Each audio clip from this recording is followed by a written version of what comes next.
I never saw that coming. I never saw that coming. 1 and 2 Mercedes. Amazing.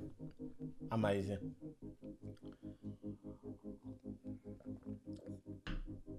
Damn, that was a nice espresso.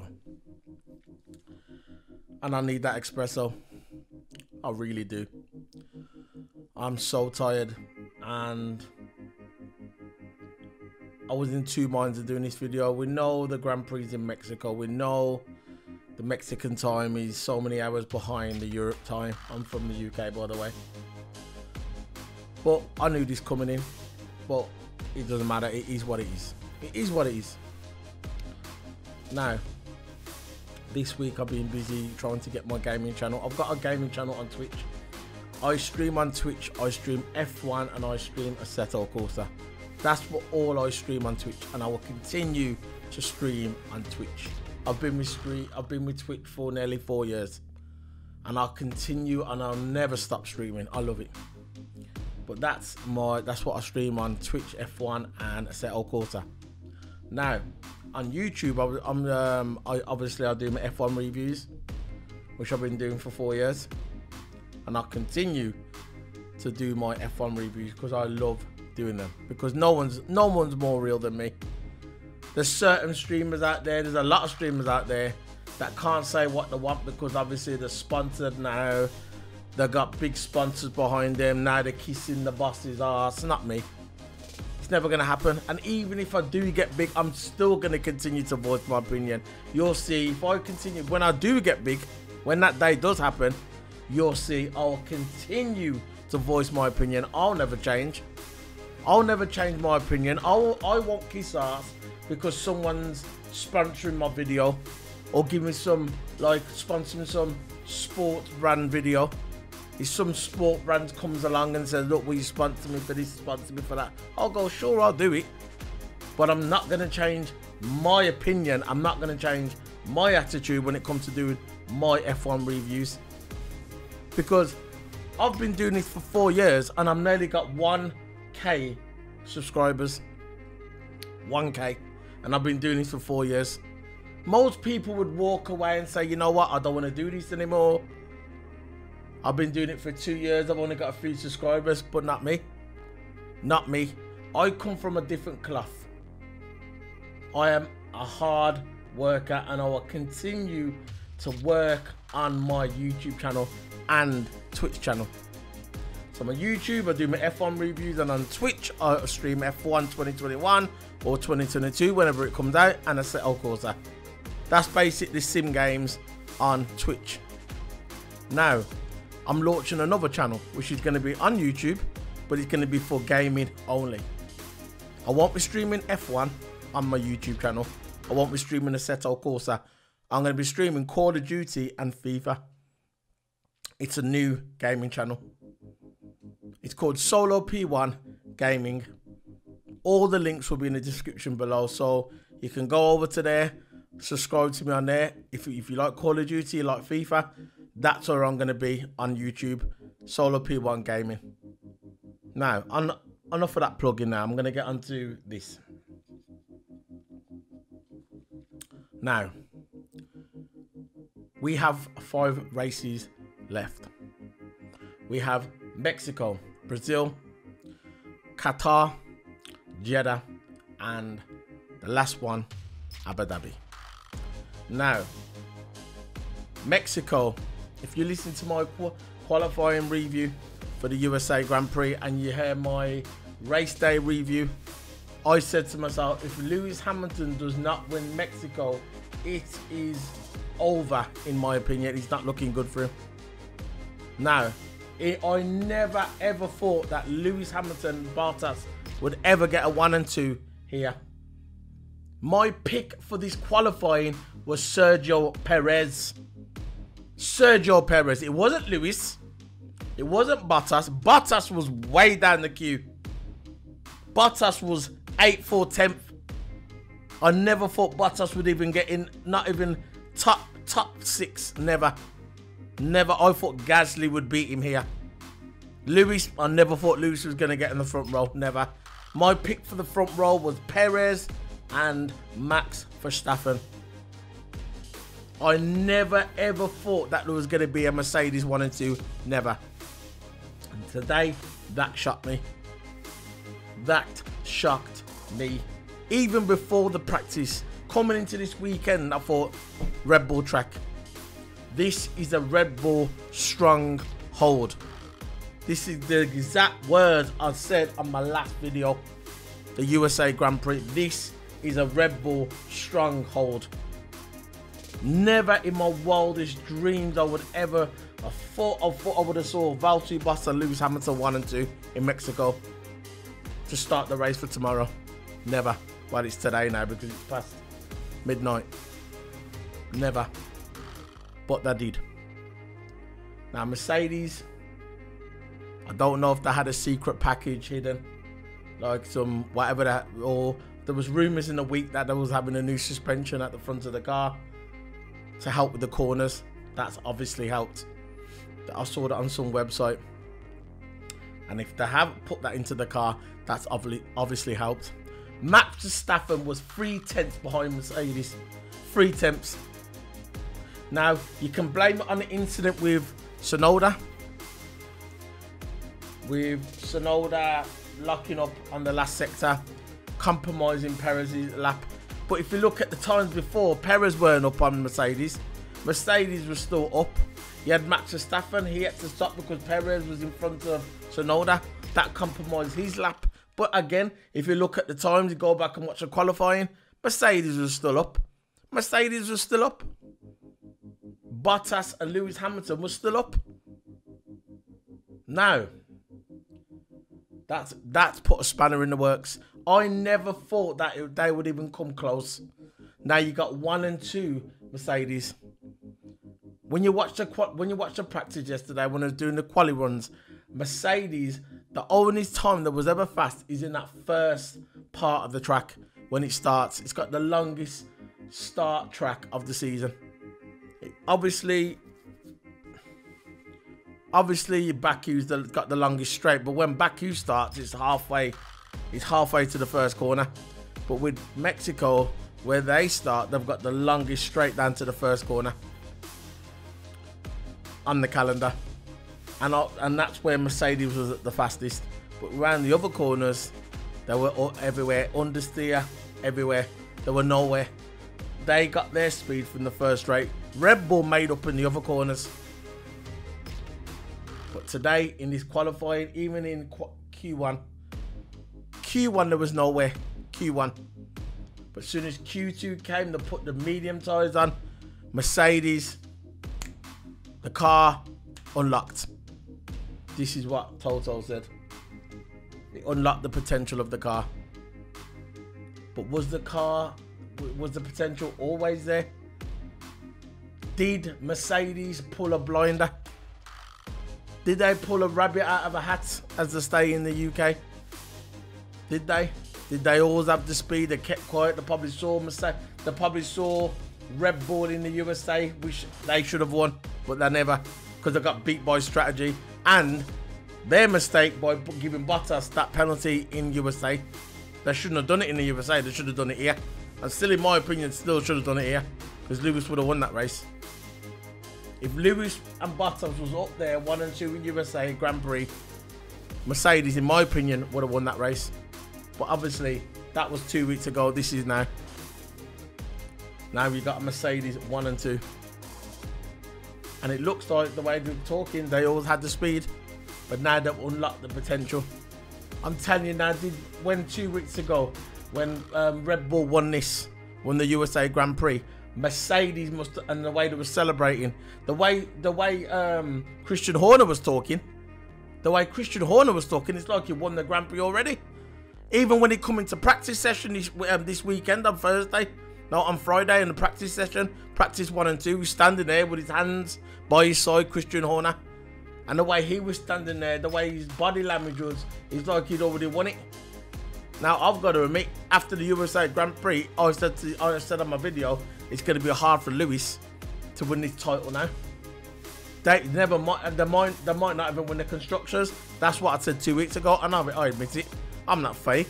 I'm going to come out and tell you. Of course I am. I'm not fake. I'm not fake like a lot of these idiots on Twitter. What just licks Mercedes' ass? No way.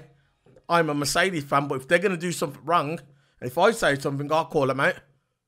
I said it 2 weeks. I said it 2 weeks ago. I said, look, it's going to be half a Mercedes to win this title now.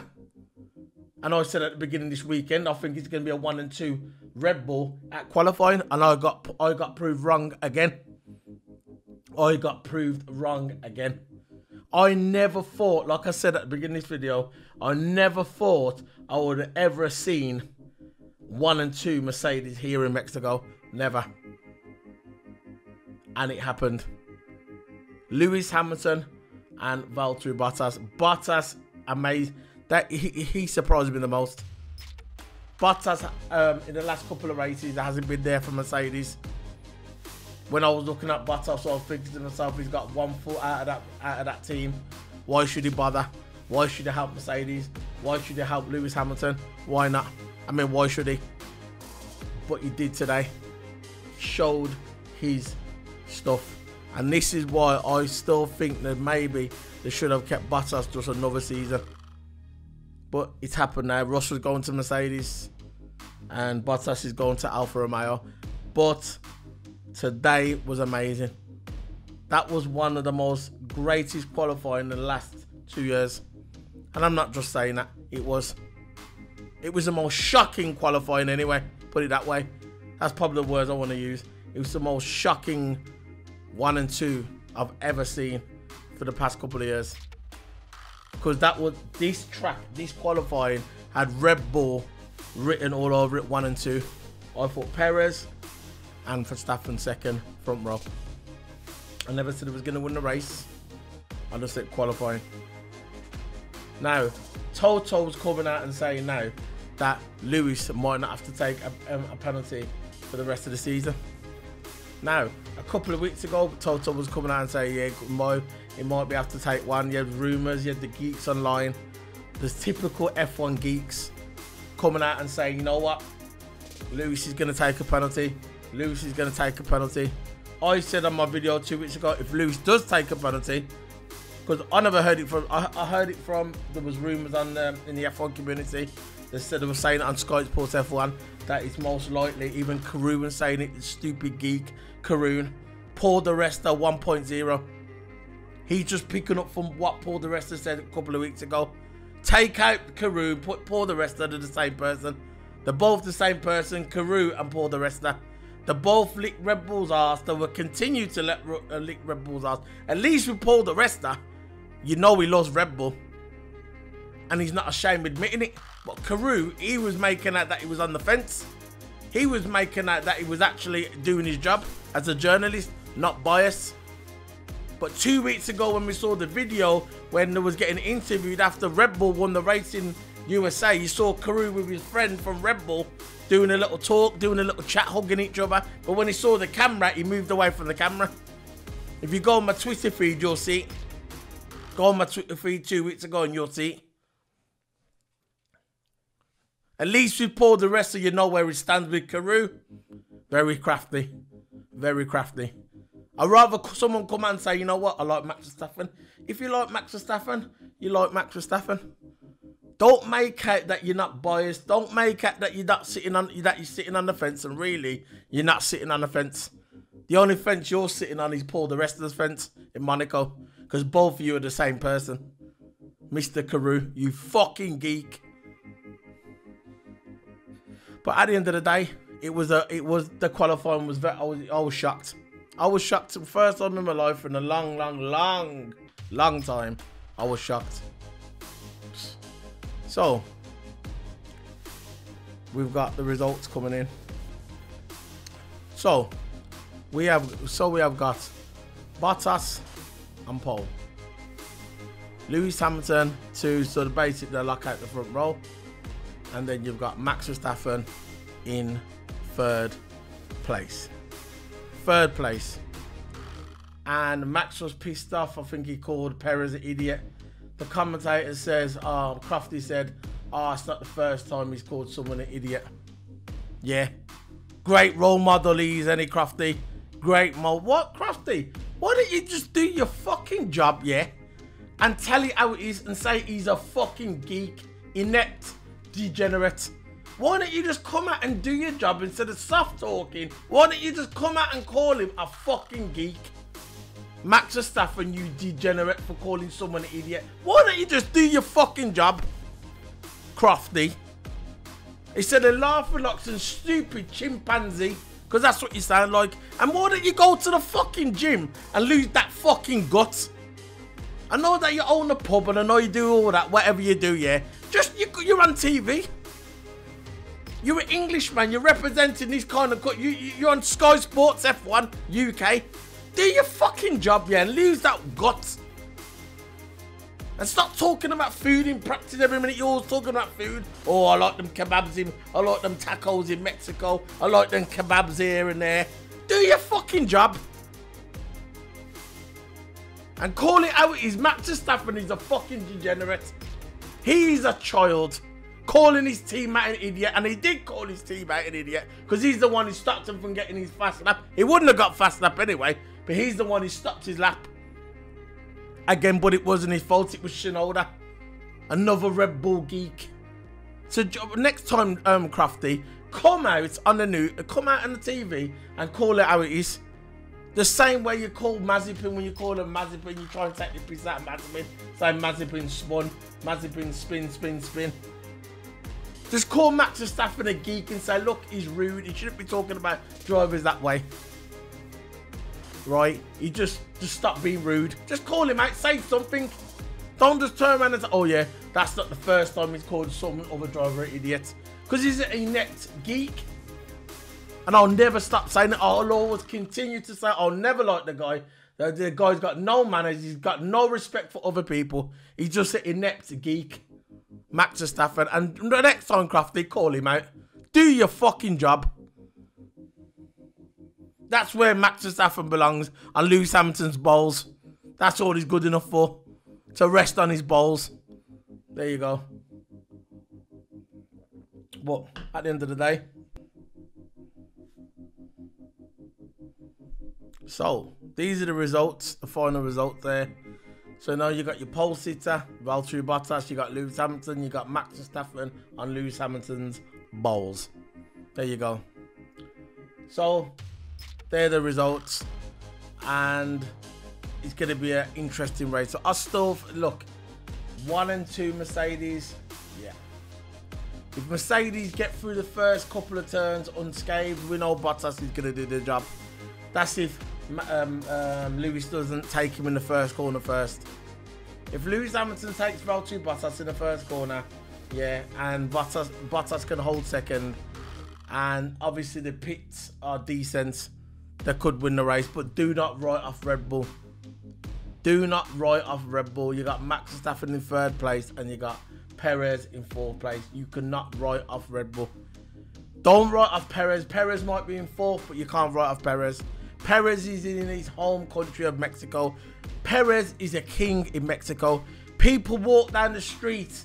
People look on the buses. You see pictures of Perez. They were saying it on Sky Sports on the F1 day. They say, what's his name? Ted Kravitz. Ted Kravitz said he walked out the tube station, walked down the road, all he saw was Perez everywhere. Perez is a king in Mexico. A king. I think he's the first F1 Mexican driver. First one.